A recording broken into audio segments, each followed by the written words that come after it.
In this chapter, you learn additional applications of cost, volume, profit concepts, such as sales mix issues and limited resource decisions. You will also learn about operating leverage. Consider this: why do some businesses, such as automobile manufacturers, do extremely well when the economy is strong, but flirt with bankruptcy whenever there is a recession?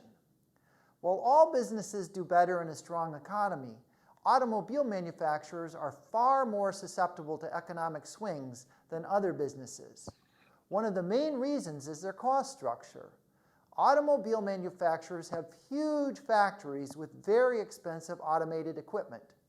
This means they have high fixed costs. To cover these fixed costs, that is, to break even, they need to sell a lot of cars. However, once they have covered their fixed costs, their profitability increases rapidly. So when times are good, they are really good. This is called operating leverage. Other companies structure their operations much differently.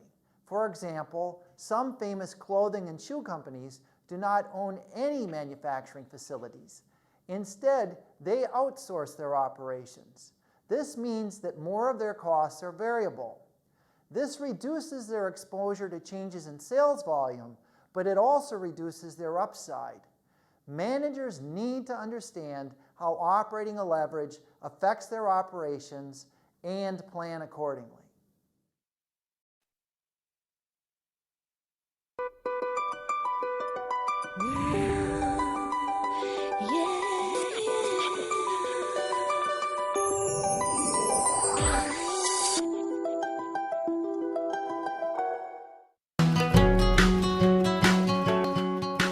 Michael Besancon has worked for Whole Foods for most of his adult life.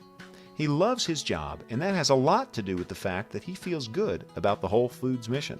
The number one core value of Whole Foods Market is to sell the highest quality natural and organic food possible. Every store at Whole Foods Market is different, and every store has a feel.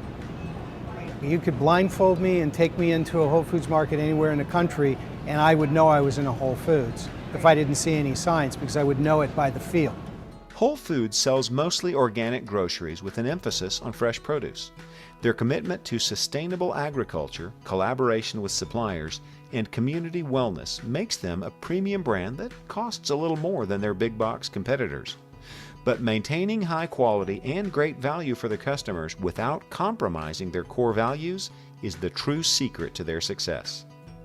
Cost Volume Profit Analysis, CVP, is the study of the effects of changes in costs and volume on a company's profit.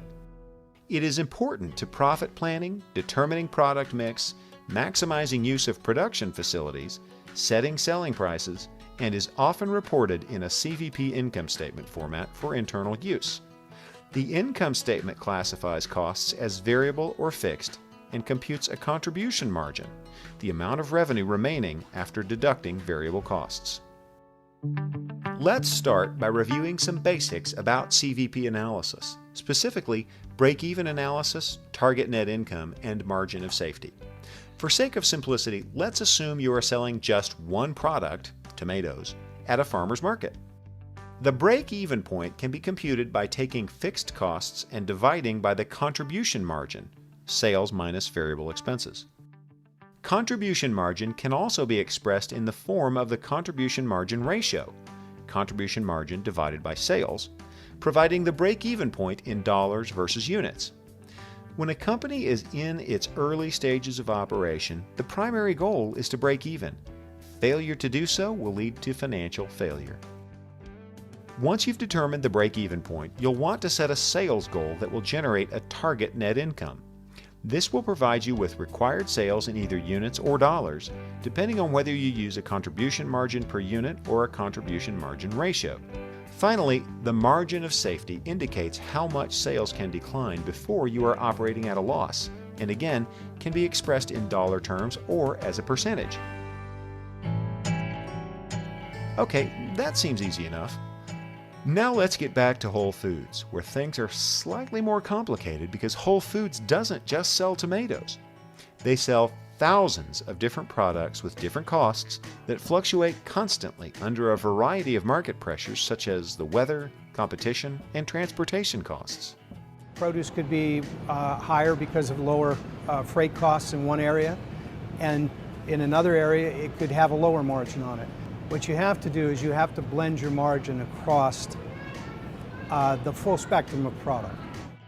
Whole Foods starts by determining their sales mix, the relative percentage in which they sell their multiple products. Sales mix is important to managers because different products often have substantially different contribution margins. Managers can compute break-even sales for a mix of 2 or more products by determining the weighted average unit contribution margin of all the products. However, to avoid having to calculate thousands of different unit contribution margins, they calculate the break-even point in terms of sales dollars rather than units sold, using sales information for divisions or product lines. Also, they must compute the contribution margin ratio rather than contribution margin per unit. Ultimately, information such as this, provided using CVP analysis, can help managers better understand the impact of sales mix on profitability. Price fluctuations are one thing, but what happens when fluctuations strike whole nations and industries? During the recent recession, Whole Foods managed to actually maintain profitability despite opening 16 new stores. They did this by reducing certain premium prices and by reducing the size of each new store, allowing for savings in other areas. And we are moving in a direction of what we call right-sizing stores. And the savings from that is that the rent, obvious, utilities, and fewer team members would be needed to staff a store. Companies that have higher fixed costs relative to variable costs have higher degrees of operating leverage. Operating leverage is calculated as the contribution margin divided by the net income. When a company's sales revenues are increasing, high operating leverage can mean that profits will increase rapidly. However, when sales are declining, too much operating leverage can have quite devastating effects on a company. By working with suppliers and streamlining store space to control costs, lower overhead gives Whole Foods a way to lower operating leverage. This, coupled with an increased margin of safety or cushion during troubled times, allows Whole Foods to continue as a competitive alternative for health-conscious grocery shoppers.